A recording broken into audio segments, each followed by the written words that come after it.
Hi, I'm Dr. Frank A. Thomas with another installment of the African American Preaching Legacy Series here at Christian Theological Seminary, and it is my blessed privilege to continue to bring you the most gifted, the most awesome preachers that we can find in the African American church to share with us their stories, their testimonies, and what God has done and God is doing in their lives. Today, I have a very special guest. This is Reverend Janae Pitts-Murdock, my daughter in ministry. She's here. She is the pastor of the Light of the World Christian Church, doing an amazing job here in Indianapolis. She's preaching up a storm, a powerful woman of God, and so she's here. And so we're just so glad to have you here with us today. Thank you, Dr. Thomas. I am honored to be here and grateful to be included in such a pioneering and trailblazing work that you're doing here at CTS. Well, thank you so much. Well, let's get right into it. So, what would you like us to know, just in case there may be a few people that don't know who Pastor Janae Pitts-Murdock is? Tell us what you'd like us to know. I am a daughter of Detroit, Michigan, born and raised there.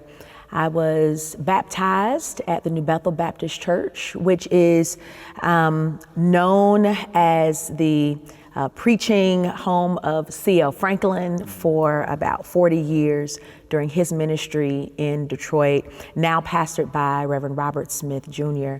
And it is at New Bethel Baptist Church where I was born, raised, licensed, ordained, and that church has a very special place in my heart. I have served in a number of congregations across the country, namely Triumph Church under Solomon Kinlock Jr. That was a very special time for me in ministry. I learned so much about multi-site ministry, explosive, innovative ministry. From Detroit with Solomon Kinlock, I then came to Memphis, Tennessee, and served with you, Dr. Thomas, at Mississippi Boulevard Christian Church, which was a tremendous time of growth and evolution for me, not just theologically, but also homiletically. From Memphis, I went to Fayetteville, Arkansas, and served at First Christian Church of Rogers. And from there, now here in Indianapolis, where I am senior pastor at Light of the World Christian Church. Yes, yes.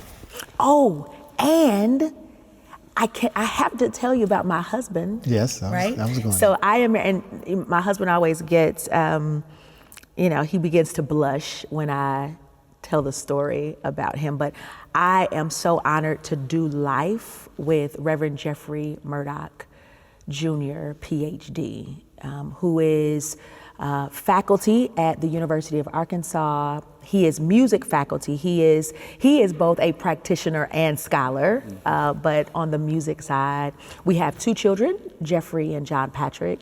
But I am fortunate to be able to do what I do in ministry with a husband who does not demand my light to dim for his to shine brightly. And he is as pioneering and trailblazing in his field. He's the 2021 GRAMMY Music Educator of the Year.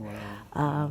He's a tremendous human, and I'm grateful that I get to do life with him.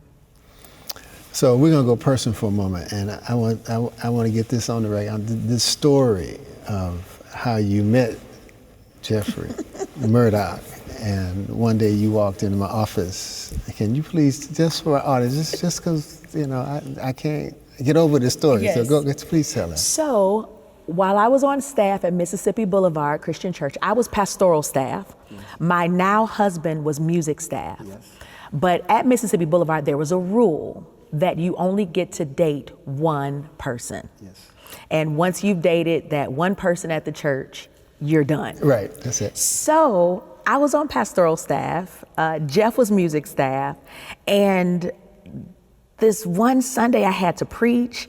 He was opening with praise and worship, and it was amazing. It was like the heavens opened and the angels were singing, and I was like, oh my gosh. And it was from that moment I was like, I'm gonna have all his children. So it took a little time for Jeff to realize that I had a crush on him. But once he got the message, we went out. From our first date to our engagement was 6 weeks. Wow, yeah. And I remember we came into your office. Well, I came into your office to tell you that we were engaged, and you were just outdone. No, you said, Jeffrey and I are engaged. I said, Jeffrey who? Jeffrey who? Never heard of Jeffrey? You never told me about Jeffrey. You said Jeffrey Murdock. What? Well, we didn't tell anybody we were dating. Right. Well, one, because you need to be discreet, right? And I didn't realize it was going to move as fast as it did, but it moved so quickly. And then we came to tell you. And it was great, you know. So anyway. You told the church, and the church was all aghast because they didn't know we were dating either. Right. See you every Sunday in separate roles, but I had no idea. So, so you all did a fabulous job of discretion, and there are some lessons into our audience who are watching this to know what you're going to do if you're going to date. And we did have a one rule because we wanted to protect both you and everybody else, because we can't have people running to church. Now, let's get back to the business of preaching. So, you told me you were baptized by C.L. Franklin, so I want you to go back to some of that, because not a lot of people can say, who are still left, that they were baptized by C.L. Franklin, and then I want you to tell me how that then moved to call, etc. So I was born and raised at New Bethel Baptist Church in Detroit, and I was surprised to learn that as an infant, I was dedicated by C.L. Franklin. I remember seeing a photo that my mom had of my baby dedication, and I was like, that's C.L. Franklin. And my mom said yes.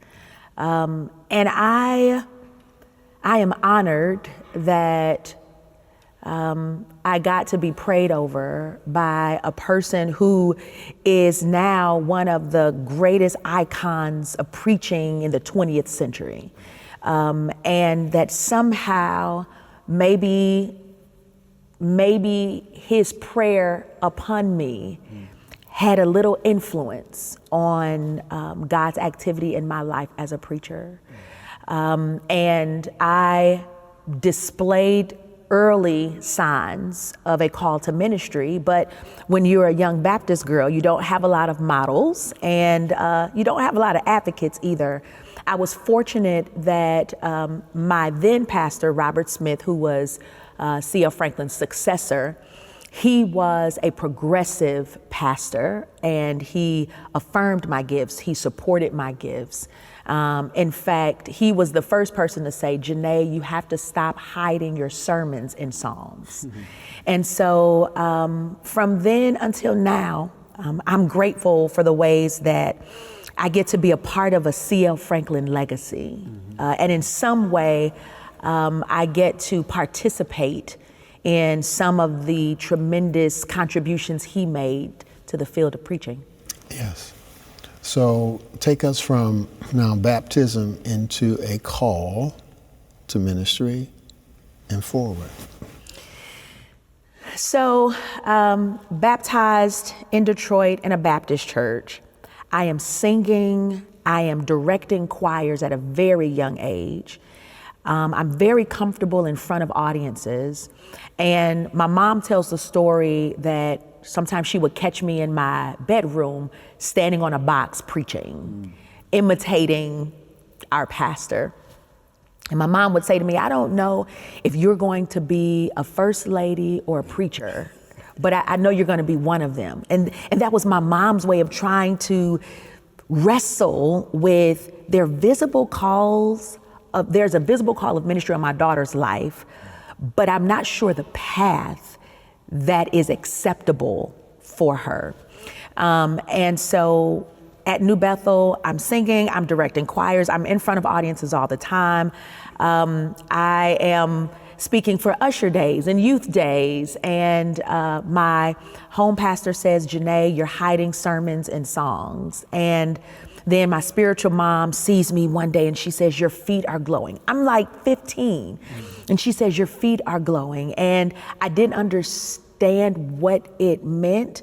But again, I don't have models, female models in ministry. And so I stay in the choir lane.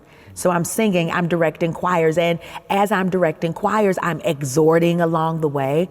I'm active in Sunday schools and Bible studies. And so I have, some biblical literacy. So I am exhorting with some biblical exegesis in there as well.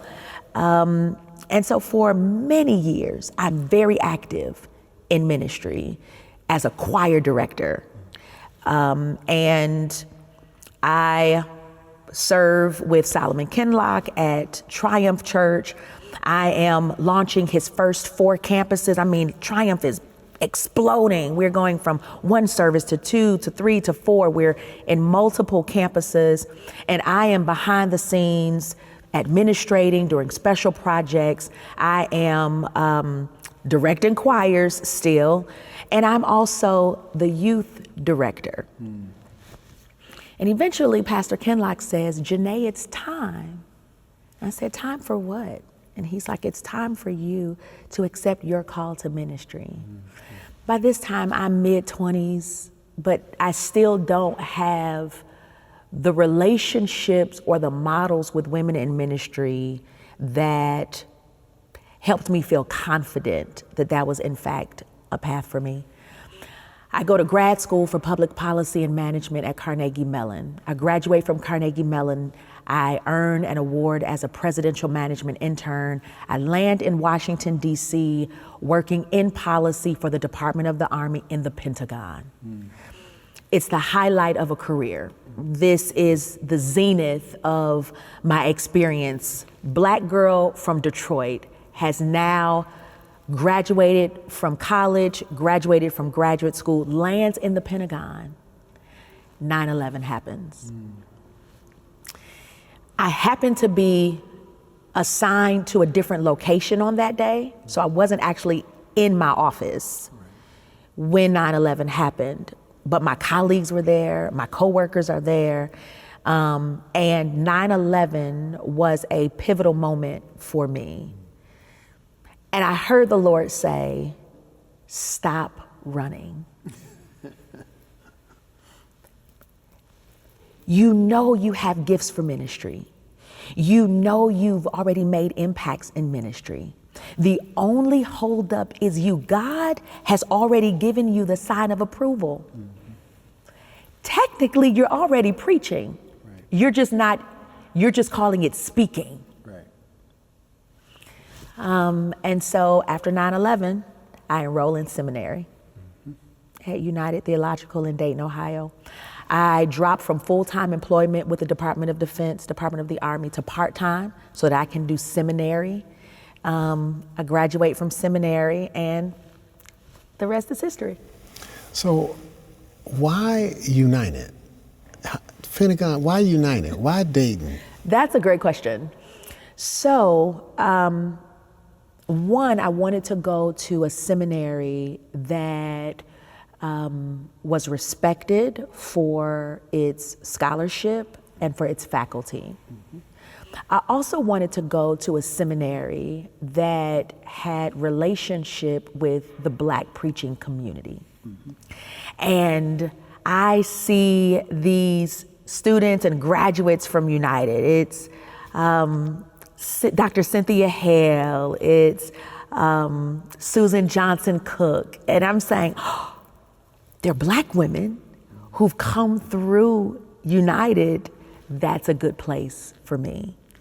It was also United Methodist and accepted women in their MDiv curriculum.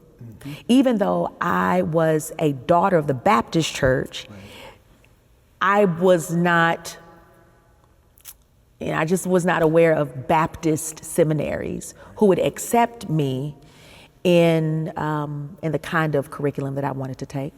So United it was a great fit, except that when I got there, I realized the Black students are actually in the DMin program. The Black students were not in the MDiv program. So that was a bit of a culture shock, but it turned out to be the absolute best experience for me. And I am indebted to the faculty at United for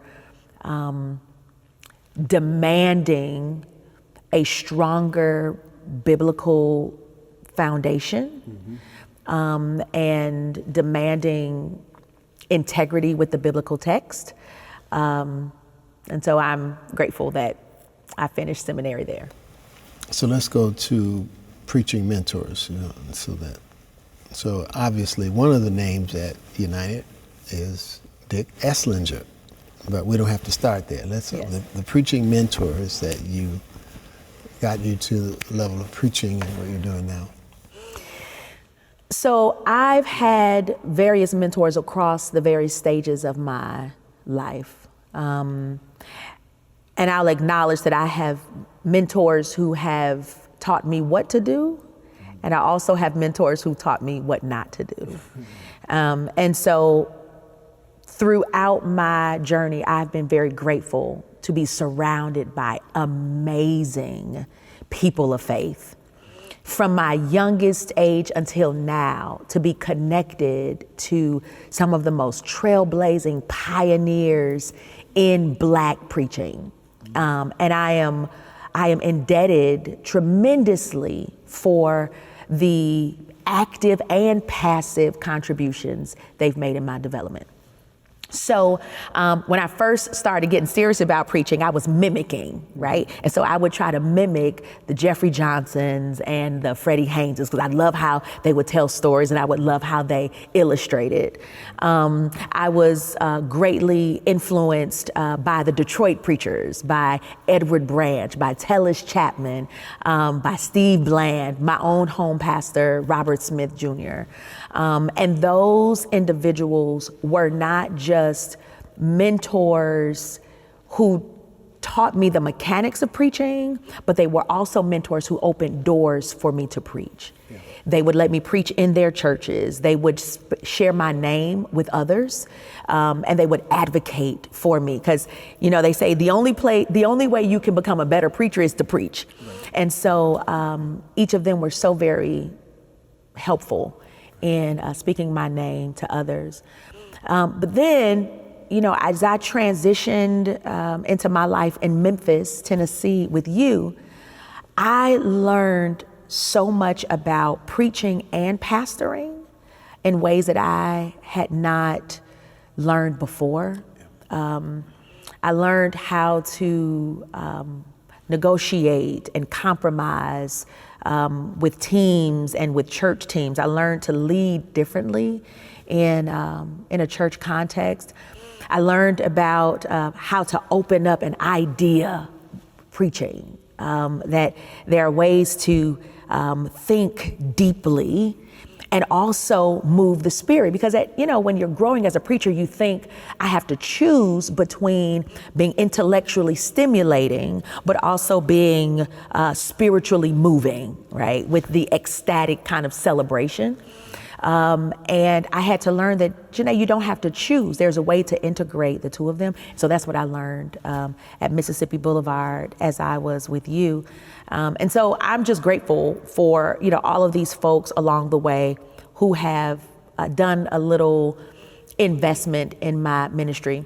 And then there's a woman by the name of Rita Johnson who pastored outside of Ann Arbor, Michigan. She was a pastor in the Church of God, and she was the first woman pastor that I had relationship with. And she was tremendously helpful in shepherding and nurturing me from a woman in ministry perspective. Mm-hmm. So how would you describe your preaching? I would describe my preaching as narrative with a womanist Black liberation hermeneutic. Okay. I love telling a story with the text.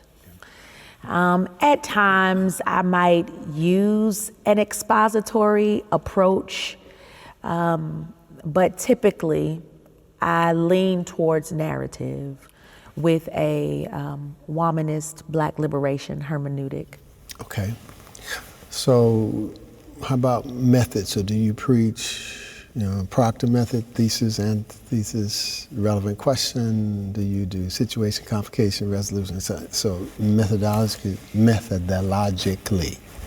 So when I started with you, when I started serving at Mississippi Boulevard, I started using situation, complication, sudden shift, unfolding. Okay. Then I realized that there were times when that particular method didn't fit a particular sermon. So then I did an adaptation. And that adaptation is situation, complication, application, celebration. Okay. And so that adaptation helped me to bring in, like if I wanted to do it 3 points. But I would still begin with the situation, complication. Yep. Mm-hmm. Well, I like that for a lot of reasons because, the pure method is situation, complication, resolution, celebration.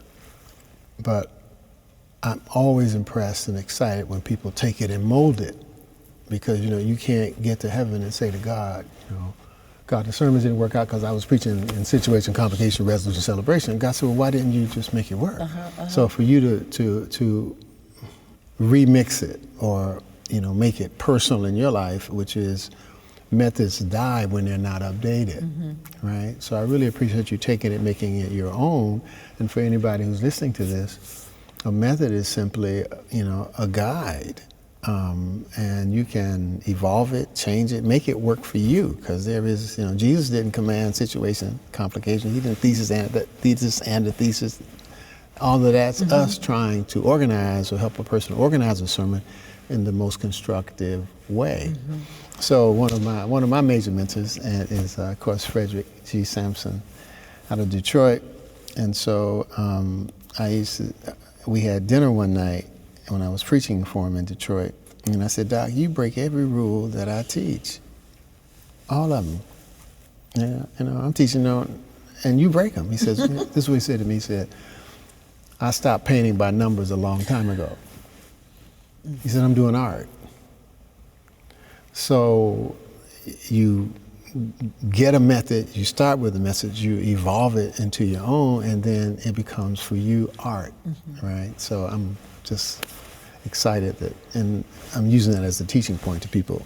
Take it, Jesus didn't get his method, right? So you can take it and work it. So I'm grateful and excited, to hear that.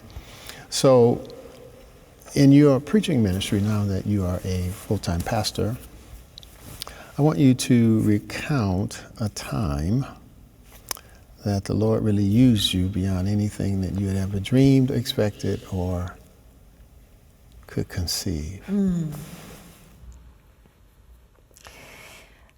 I was invited to preach for a conference hosted by Truett Seminary. And I wanted to preach something relevant for the preachers in the audience. And so I decided to take a risk, and I combined Jonah and Maya Angelou's Caged Bird. And I argued that Jonah was like a caged bird, trapped by the call of God. There was an illusion of agency as Jonah makes decisions about where he will go, but ultimately, he is a caged bird trapped by the call of God.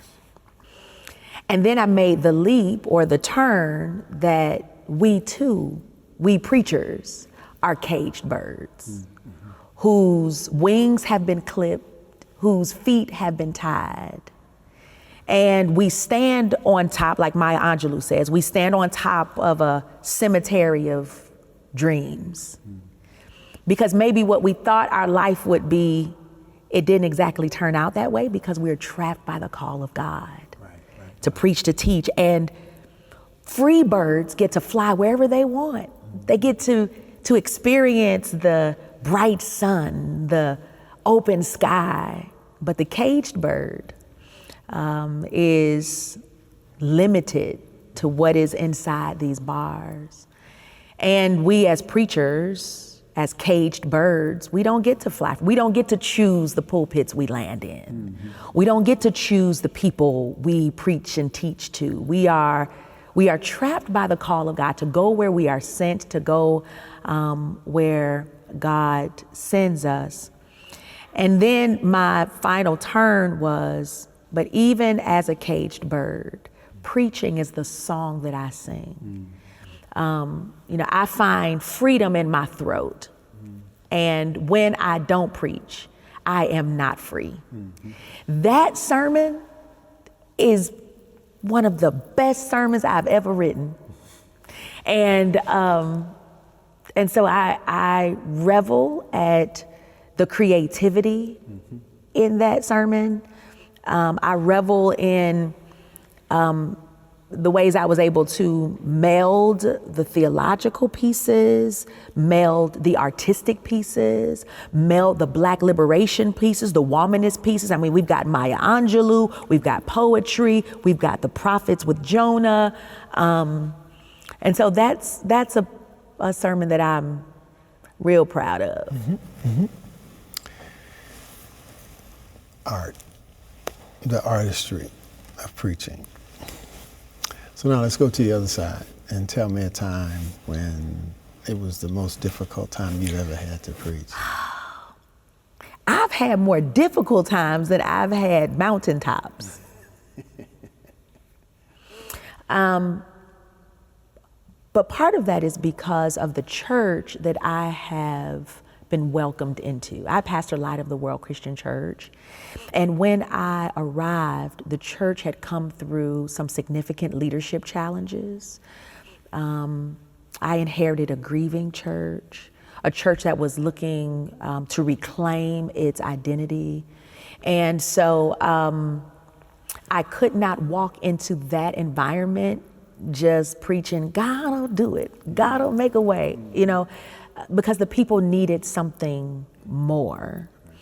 And so it was an adjustment preaching the pastoral sermons that won't lead to the shouting and the ecstatic praise, but that lead people to introspection and reflection that will ultimately lead to life change.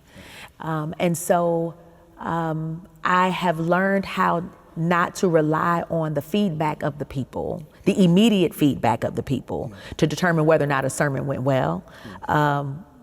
Because there are times when sermons are just thought-provoking and you have to sit with it.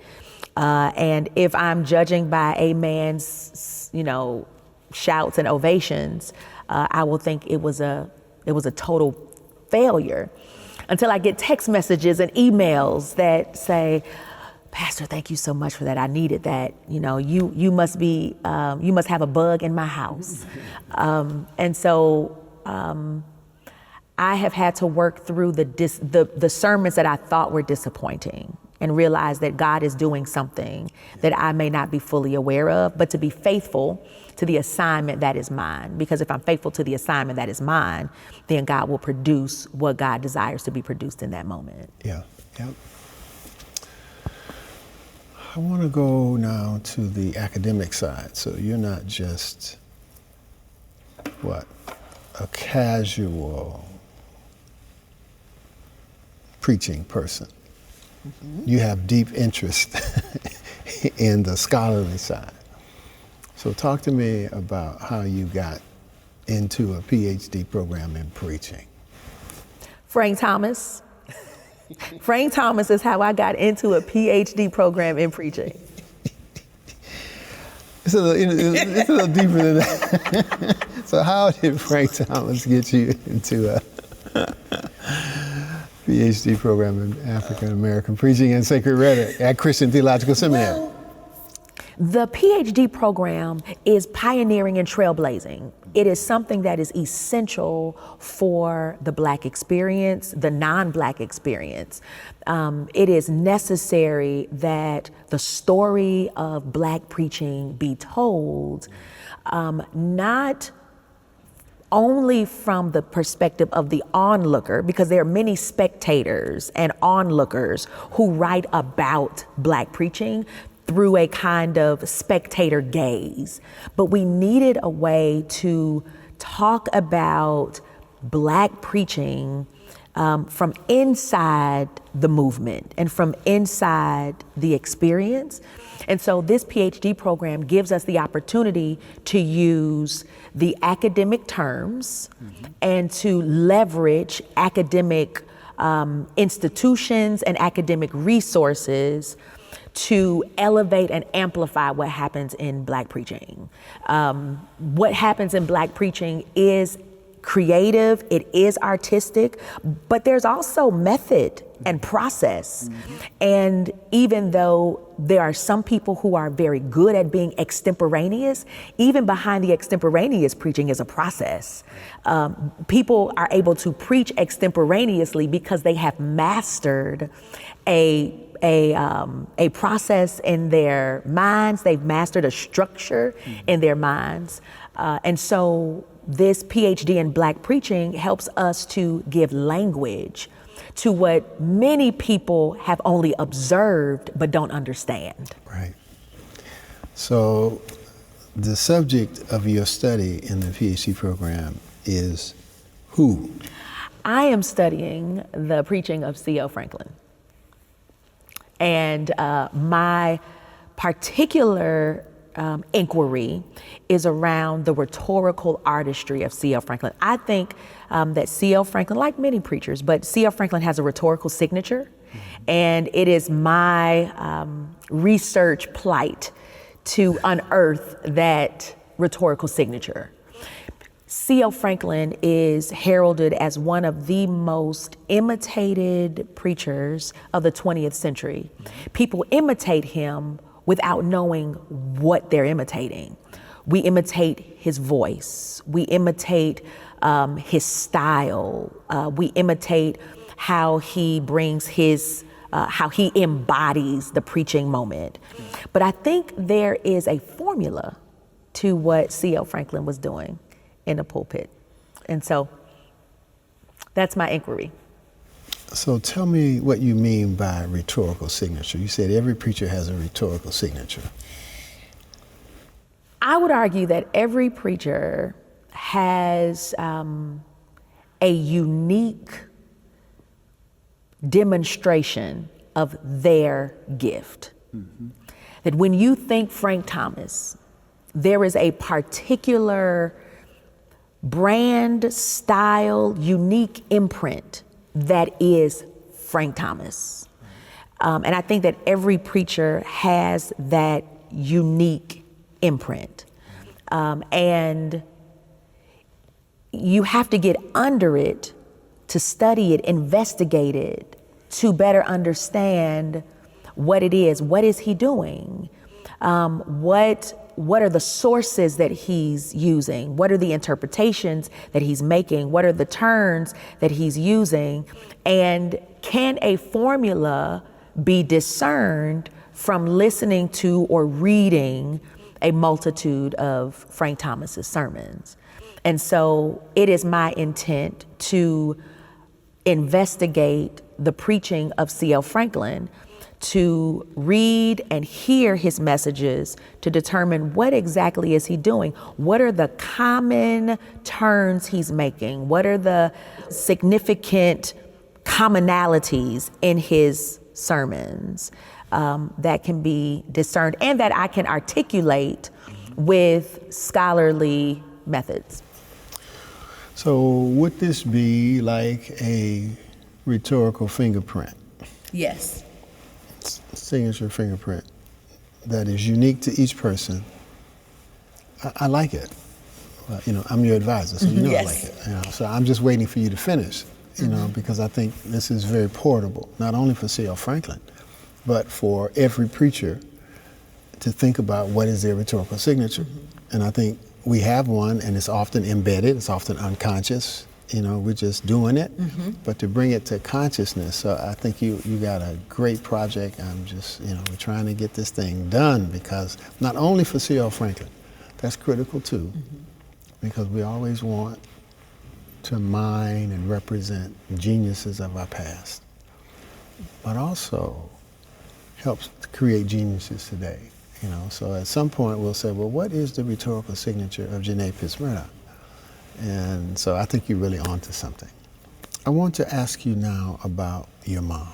I want to memorialize her in your life, because of course I know, right?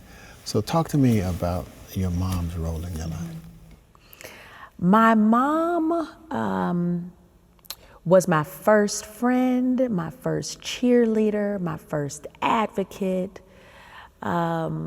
My mom was my first Bible study teacher.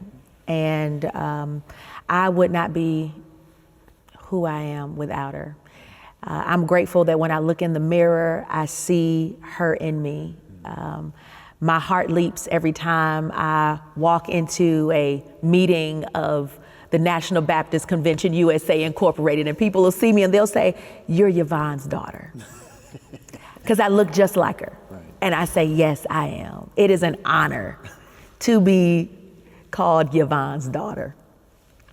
And my mom would say to me, Janae, I don't know if you're going to be a preacher or a first lady, but I know you're going to be one of them.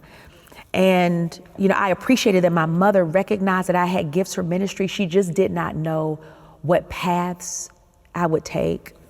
Her concern was, if my daughter is a preacher, she might not ever get married. That was a concern. I'm an only child, and my mother was a single mom.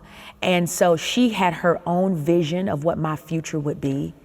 And she was very concerned that if I pursued a preaching path, that I would not be attractive to suitors.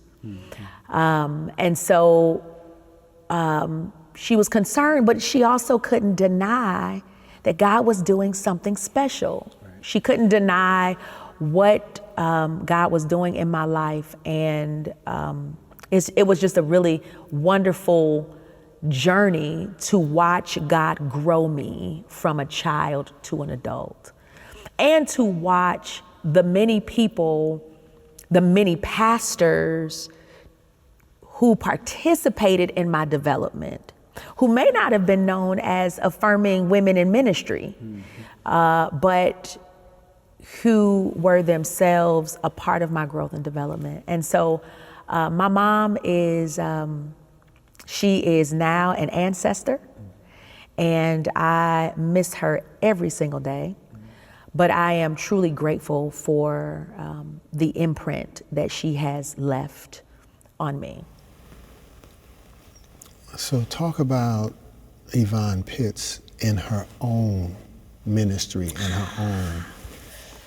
My mother had the Midas touch. Everything she touched turned to gold. She was active at our local church. She was active in district, state, national level. My mother was innovative in how she approached youth and young adult ministry in Detroit, and in her own right is an icon in the National Baptist Convention USA Incorporated. My mother eventually was elevated to the director of the Young Adult Explosion, which in the National Baptist Convention USA is the entity, it's a worship service specifically for young adults. When my mother was made the director of that worship service, she immediately rebranded it. She immediately galvanized a team of young adults that sparked one of the best innovations of NBC USA Incorporated, which is IROC. And when she rebranded the Young Adult Explosion to IROC, it really ignited a fire amongst young adults in NBC USA. And because of her vision, because of her courage to intercede for young adults who wanted to take on the world, she was willing to use her influence as a go-between for the power structures. And because of her influence at the national level, IROC is still going strong today. They've got young adult teams that are igniting a fire in the convention. Even in our home state convention, the BME State Convention in Michigan, my mother was just tremendous there, helping to grow and expand the youth ministries. And so it is because of her visionary leadership that so many young adults around this country have had a revitalization in their faith, because they thought that their churches had left them, had forgotten about them. And my mom, in her own way, helped to bring so many of those young adults back to the Baptist church, and also to shepherd them in their own leadership journeys. And so I get excited whenever I meet somebody as I'm traveling. In fact, I was just in revival, and someone walked up to me and they said, "You're Yvonne's daughter." And I was like, "I am." And I said, "Well, where do you live?" She lives in Mississippi. And she started telling me the story about how she met my mom first in the children's division at NBC USA. And she began sharing stories. And so that makes my heart leap when people from around the country have their own story about Yvonne Pitts. When you all were married, based upon, I used to say to you, you know this phrase, I say it to the both of you, you all both have such a bright future that I need sunglasses to look at you. I mean, you all were just. So you all have worked out something very unique. I happen to know that right now that Jeffrey is over in London with the kids. You're here in Indianapolis pastoring a congregation. So talk to us just a little bit about how you all have worked out this unique arrangement where both ministries could flourish and flower with kids even. So, tell us about that. Our pastor, Frank Thomas, at Mississippi Boulevard, when we were in premarital counseling, you said to us, "You don't have models. Y'all are gonna have to figure it out. One of you will be doing a revival in Timbuktu, and the other will be doing a concert in no man's land, and you'll have to figure it out. You'll have to figure out who's gonna have the kids, and there will be seasons when one will lead and the other will follow, and you'll have to figure it out. You'll have to figure it out." So Jeff and I, we couldn't understand it then. We didn't, we were like, that's Pastor Frank talking. We didn't understand it then, but your prophetic insight into our lives has helped us create a world that is bigger than one address. And some of the language that we use to describe it is, for our children, their address is not our home address. Their address is the world. And so my husband and I have been able to shape a world that is not bound by geographic constraints. I say we are living into the imagination of God. God's imagination is so big, it is so expansive. And when we live into the creative imagination of God, we have to let go of the boundaries that limit us to a life that is smaller than what God wants to invite us to. So while Jeff and I were with you in Memphis, he was finishing his PhD, and he received an offer to the University of Arkansas, tenure track. And my husband was like, now he had offers to be minister of music in other places that, were probably a little more lucrative. But my husband said, I didn't get a PhD in music education to be a minister of music. I could do it, but that's not why I got the PhD. So he took the job at the University of Arkansas, which meant that I'm in Memphis. He's in Fayetteville, Arkansas. It's a 4-hour commute. And at the time, we had a 2.5-year-old and a 6-month-old. And we would commute between Memphis and Fayetteville. At the time, I was working on a $2 million renovation project with the city of Memphis Public Library. And when I finished that project, then me and the kids, we moved to Fayetteville. So we're all in Fayetteville together for about 6 years when I get the call to Light of the World. And I'm notified that there's an opening at Light of the World, and I was invited to apply.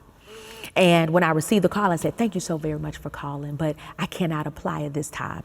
My mother has just died. I'm in the middle of a PhD program, and my family lives in Fayetteville, Arkansas, and Light of the World is in Indianapolis. My husband came home from class, and I said, baby, you'll never believe what happened today. I got a phone call from the region of Indiana, Christian Church Disciples of Christ, telling me there's an opening at Light of the World and inviting me to apply either for their interim or for their settled pastor. And he said, well, what did you say? I said, baby, I told him no. We live in Arkansas. Light of the World is in Indiana. My husband said to me, you will apply. I said, baby, I can't apply. My mama just died. We live in Arkansas. Our family is here. I'm in the middle of a PhD program. I can't do it. He said, you will apply. If they hire you, we'll figure it out. And if they don't hire you, stay here at home. I was like, okay. I was like, but I'm not applying for the settled pastor. I'm applying for the interim. So I applied for the interim. Right. As the story goes, Light of the World hires me. And so now our family is living between Indiana and Arkansas. My husband's career is flourishing at the University of Arkansas. He goes up for tenure early and is granted tenure. He is the founding director of the Arkansas Center for Black Music. The Walton Family Foundation grants him $1 million to do this amazing work at the University of Arkansas. He establishes the first ever master's degree in Black sacred music. Right, my husband's career is flourishing, and I'm in Indiana, and we're figuring it out. The pandemic happens, and everybody comes to Indiana, because when I moved to Indiana for the interim, my husband becomes primary parent. It's him and the boys. And I'm in Indiana, and people were like, but how are the kids doing? I'm like, the kids are fine. They're with their parent. Their dad is their parent. So we're together for pandemic. Pandemic ends. My husband and the kids go back to Arkansas. Light of the World elects me as their settled pastor. So when Light of the World elects me as the settled pastor, our children move with me to Indiana. Now, some people think that they moved with me to Indiana because children are better with their mother. Not the case. The kids moved to Indiana because Fayetteville, Arkansas is 5% Black. And it was helpful to raise our children with a stronger Black experience, a Black community. So we brought them to Indiana because Indianapolis has a larger Black community than what was in Arkansas. Fast forward to where we are now. My husband is up for sabbatical. He applies for a fellowship, and he's awarded a fellowship at the University of Cambridge. And he says, baby, I just got the award for the fellowship at the University of Cambridge. I was like, this is great. And he said, but it's a year. Are you okay if I go to Cambridge for a year? I was like, we figured out how to master two-state living. We can figure England out. And then he said, what about me bringing the boys? I was like, our sons, you want to bring our sons to Cambridge, England? He said, yeah, what do you think about that? Would you be okay with that? I was like, absolutely, I'll be all right with that.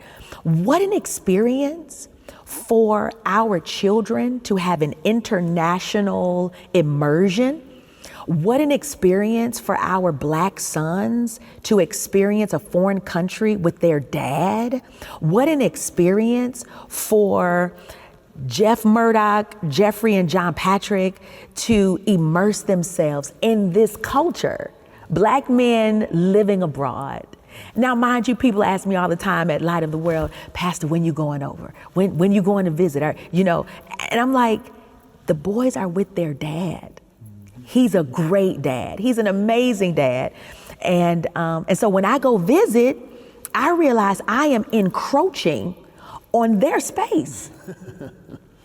My husband has set up rules and expectations and regiments and processes. And so when I go visit, I realize that I have to follow the rules that my husband has established. And so it's wonderful to see. So my husband and I have figured out not only how to live in 2 states, but now how to live in 2 continents and to have a language that says, our marriage is strong, it's vibrant, it's healthy. And just because other couples are not able to live in this form does not mean that our form is not valid. But it has been wonderful for us, wonderful for our kids. And I'm grateful that I get to do life with a partner who is able to live this creatively. So we live more and more in the age of clergy couples. Mm-hmm. So if you had to give us 3 prescriptions, 3 wise things to other clergy couples who are potentially, maybe even in seminary together now, or maybe beyond even that in separate ministries, or what would you give me 3? That's such a good question. I don't know if I can come up with 3, but let's see how far I can get. The first thing I would say is both people must have healthy self-esteem and self-awareness. One of the reasons why my husband and I work well together is because we are both confident in our fields and we have a healthy self-awareness. And a healthy sense of self. And what I mean by that is my husband is not intimidated by my success, and I am not intimidated by his. We are very much partners in this life that we have. So, number 1, I would say healthy self-awareness, healthy self-esteem. The other thing I would say is to be clear about your conception of marriage and what submission looks like in your relationship. Jeff and I learned submission from you in the ways that you talk about submission, which is to go sub to the mission, to go under the mission. And so what Jeff and I established at the onset of our marriage was a mission statement. And we submit to the mission statement. We go under, sub to the mission of our relationship, understanding why did God bring the 2 of us together? God could have put us with anybody. We could have landed with anybody else, but what is the unique assignment that God wants to produce through us? And we submit ourselves to that divine assignment we believe that God has on our marriage. And so having a productive and constructive conversation about what submission looks like, I think is super essential. And the relationship needs a mission statement, and so in that, I said this to y'all, but so my audience hearing that, they can think about it, is that there's a mission that God, people come to you and they say, God put us together, we want you as a clergy person to marry. And so, okay, if God put you together, then what did God have in mind? There must be a mission statement. And it must have some impact on the world, right? So it's not that God put you all together just for the 2 of you all and just so that we can have kids, but also that we can have an impact on the world. And that's what you all are living.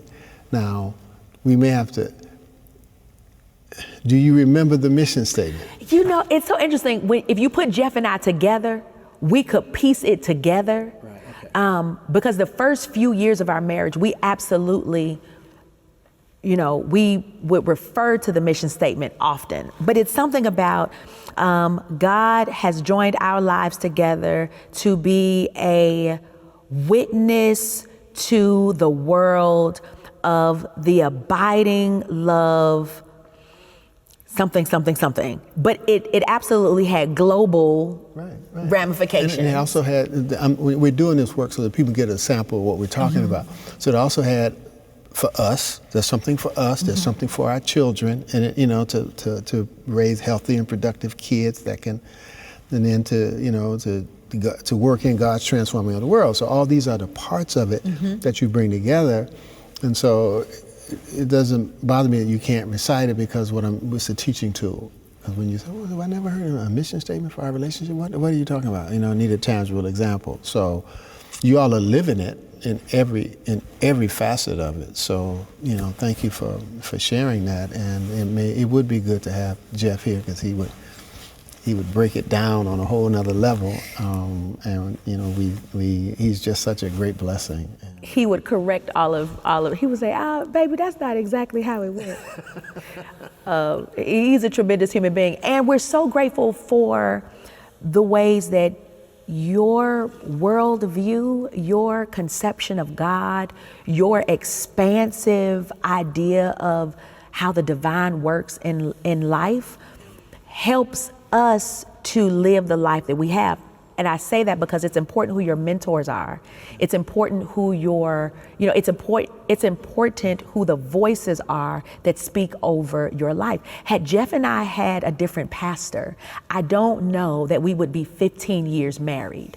Had Jeff and I had a different pastor, I don't know that I would be pastoring in Indiana and he would be teaching in Cambridge, England right now with our kids. I don't know that the life would look exactly like it has, because along the way, there have been miscarriages. We had a stillbirth a few years back, and when your life hits those kinds of crises, unless you have an expansive view of God, you can retreat. And crises can cause you to retreat in ways that limit perhaps your greatest impact. But we were able to use those crises as a way to strengthen our bond with each other, but also enable us to live the life that we have right now. So here's the last thing I'll say. You said clergy couples. Yes. The third thing that I would say is to have a great, this is what you are for us, to have a great marriage mentor. Someone who can help you as a couple navigate the twists and turns that might come with couples being assigned in different congregations, or couples working together in the same congregations, and the ways politics play out. If you're a heterosexual, if you're a male-female couple, the ways that gender politics play out. If you are a same gender loving couple, the ways that politics may play out there as well. And to have a marriage mentor that can help you navigate those very complex waters, because sometimes the church people will play you against each other. Mm-hmm. Sometimes congregations are unkind to married couples. Mm-hmm. So I think marriage mentor is important. A healthy self-awareness of who you are is super important too. So I think my final question might be something like, where do you see yourself in 5 years? Finish with this PhD. Glory to God. That's number one. Right? I love that that's your first response. As your advisor. Listen. I love to hear that. Thank you so much. I'm encouraged in my heart. Mm-hmm. So I was in a conversation recently with a clergy friend who asked me a similar question. And I said, I didn't plan to be where I am now. Had you asked me 10 years ago if I would be pastoring a church, I would say absolutely not. But saying yes to God has opened up doors, and saying yes to God has led me down paths that were unexpected. And so 5 years from now, I don't know. I do know I will be Reverend Janae Pitts-Murdock, PhD. But beyond that, I don't know. Wherever God sends. God is doing some amazing things in my husband's life. God is doing some amazing things in my life. Life at the church is so good. And I'm grateful to pastor an amazing church with amazing people. And I'm just open to whatever God says. Well, we absolutely look forward to what the mix will be. This whole thing of scholar and pastor and writer and teacher, that whole side, preacher. Y'all got music. I mean, again, y'all future is so bright. I just need sunglasses to even look at y'all. I mean, y'all just, so thank you so much for just sharing with us. These are the kinds of conversations I like to have, because we have all kind of people watching us and all kind of people all over the globe watching us. And I think that this trend of clergy couples is coming more and more. Light of the World is a stellar, foundational church that they used to didn't give to. Women didn't get those kind of churches. They got the little ones, and if they grew up, they started. But, Light of the World already was Light of the World. And so you and Light of the World are an example of what is now moving, that women can, it's based on their skill and not necessarily their gender. So there's so much brightness and so many wonderful things that are happening and occurring. And I think that our audience will be blessed and encouraged to live out the expansiveness of God in their own lives and ministry, because you took the time to come by here and say to us that God is even bigger than what we could imagine. And the only thing that limits God is us from doing. But I'm going to give you the final closing words. You can close as you so feel. You can sing whatever else, how else you want to close. You can take a text, whatever. This is your moment to say to the world and this audience and to me, whatever is in your heart to say. We'll close with that. Thank you for allowing me the privilege to be here. It is an honor to sit with you. It is an honor to be included in this amazing legacy of preaching project that you are doing here at CTS. I'm honored to be included. The other preachers and pastors who've been a part of this project are my heroes and sheroes, and to be counted among them is sobering. I never imagined that the little girl in Detroit would be who I am today. And so I want to tell you, thank you. I also want to thank you for the role you've played in shaping lives. I realize that I am one of many people who owe you a debt of gratitude for the ways you have given your life to the church and to God. And I want to say thank you for the millions of seeds you've planted in people all over the world.